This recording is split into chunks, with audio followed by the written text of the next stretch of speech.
ಅಧ್ಯಾಯ 2. ಅದ್ಭುತಗಳ ದೇವರು. ಒಬ್ಬ ದೇವದೂತನು ಆಗಾಗ್ಗೆ ಕೊಳದಲ್ಲಿ ಇಳಿದು ಬಂದು ನೀರನ್ನು ಉಕ್ಕಿಸುವನು.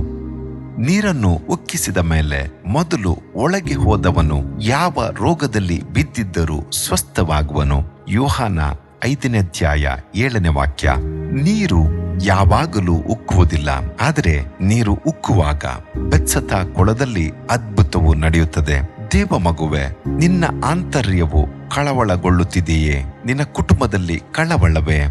ನಿನ್ನ ಮುಂದಿನ ಭವಿಷ್ಯತ್ ಕಾಲವೇ ದಿಗಿಲಿನಿಂದ ಕೂಡಿದೆಯಾ? ದೃಢವಾಗಿರು. ಕಳವಳದ ನಡುವೆಯೇ ಕರ್ತನು ಅದ್ಭುತಗಳನ್ನು ಮಾಡುತ್ತಾನೆಂಬುದನ್ನು ಮರೆಯಬೇಡ. ಬೆತ್ಸದ ಕೊಳದಲ್ಲಿ ನೀರು ಉಕ್ಕುವಾಗ ಅದರಲ್ಲಿ ಯಾರು ಮೊದಲು ಇಳಿಯುವರೋ ಅವರು ಎಂಥ ರೋಗವಿದ್ದರೂ ಗುಣ ಹೊಂದುತ್ತಿದ್ದರು. ಹಾಗೆಯೇ ನಿನ್ನ ಜೀವಿತದಲ್ಲಿಯೂ ಕಳವಳ, ದುಃಖಗಳು ಬರುವಾಗ ಕರ್ತನ ಹಸ್ತವನ್ನು ಹಿಡಿದು ಧೈರ್ಯದಿಂದ ಆ ಕಳವಳವನ್ನು ಎದುರಿಸು. ಕರ್ತನು ಅದ್ಭುತಗಳನ್ನ ಮಾಡಲು ಶಕ್ತನಾಗಿದ್ದಾನೆ ಅಲ್ಲವೇ?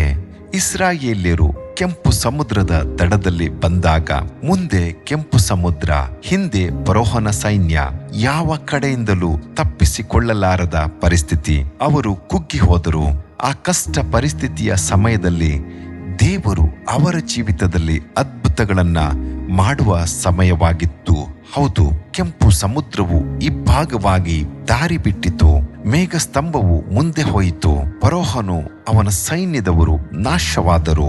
ಕಳವಳದ ಸಮಯದಲ್ಲಿ ನಾವು ಕುಗ್ಗಿ ಹೋಗುವವರಲ್ಲ, ಅದ್ಭುತಗಳನ್ನ ಹೊಂದುವವರು. ಹಲ್ಲೆಲೂಯ. ಕರ್ತನು ನಮ್ಮೊಂದಿಗಿರುವುದರಿಂದ ಕಳವಳ, ದುಃಖ ಎಲ್ಲವನ್ನು ಜಯಿಸಿ ಅದನ್ನು ನಮಗೆ ಸಾಧಕವಾಗಿ ಮಾಡಿಕೊಳ್ಳಬಹುದು. ಜಯ ಕ್ರಿಸ್ತನು ನಮ್ಮೊಂದಿಗೆ ನಡೆದು ಬರುತ್ತಾನಲ್ಲ. ದೇವ ಮಗುವೆ, ದೃಢತೆಯಿಂದ ಬಲಶಾಲಿಯಾಗಿರು.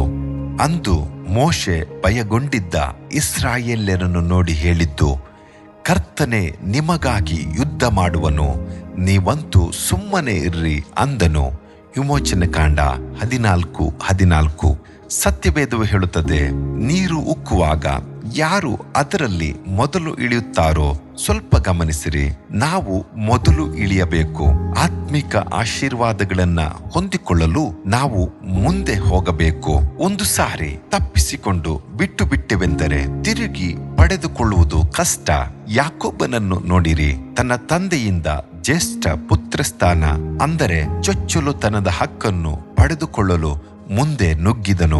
ಅವನ ದೃಷ್ಟಿಯೆಲ್ಲವೂ ಕರ್ತನ ಆಶೀರ್ವಾದಗಳ ಮೇಲೆಯೂ ತಂದೆಯ ಆಶೀರ್ವಾದಗಳನ್ನ ಪಡೆದುಕೊಳ್ಳುವುದರ ಮೇಲೆಯೇ ಇತ್ತು. ತನ್ನ ಪಾಲಿಗೆ ಬಂದಿದ್ದ ಅಲಸಂದಿ ಗುಗ್ಗರಿಯನ್ನು ಕೊಟ್ಟಾದರೂ ಅಣ್ಣನ ಚೊಚ್ಚಲುತನವನ್ನು, ತಂದೆಯ ಆಶೀರ್ವಾದವನ್ನು ಹೊಂದಿಕೊಳ್ಳಲು ಮುಂದೆ ಬಂದನು. ಯಾರ್ಯಾರು ಕರ್ತನ ಉನ್ನತವಾದ ಆಶೀರ್ವಾದಗಳನ್ನು ಹೊಂದಲು ಆತುರ ಪಡುತ್ತಾರೆಯೋ ಅವರೇ ಅದನ್ನು ಹೊಂದಿಕೊಳ್ಳುವರು. ಪರಲೋಕ ರಾಜ್ಯವನ್ನು ಬಲವಂತದಿಂದ ಪ್ರವೇಶ ಮಾಡುವವರು ಅದರಲ್ಲಿ ಸೇರುವರು. ಆದುದರಿಂದ ಆತ್ಮಿಕ ಆಶೀರ್ವಾದಗಳನ್ನು ಹೊಂದಲು ಎಚ್ಚರಿಕೆಯಿಂದಲೂ ಎಡಬಿಡದೆ ಪ್ರಾರ್ಥಿಸಿ ಪಡೆದುಕೊಳ್ಳಿರಿ. ಯಾವಾಗಲೂ ಮುಂದೆ ನುಗ್ಗುವವರಾಗಿರ್ರಿ. ನಿನ್ನ ಕಿರೀಟವನ್ನು ಯಾರು ಅಪಹರಿಸದ ಹಾಗೆ ನಿನಗಿರುವುದನ್ನು ಭದ್ರವಾಗಿ ಹಿಡಿದುಕೋ. ಪ್ರಕಟಣೆ 3:11 ಎಂದು ದೇವರಾತ್ಮನು ಆಲೋಚನೆ ಕೊಡುತ್ತಾನೆ.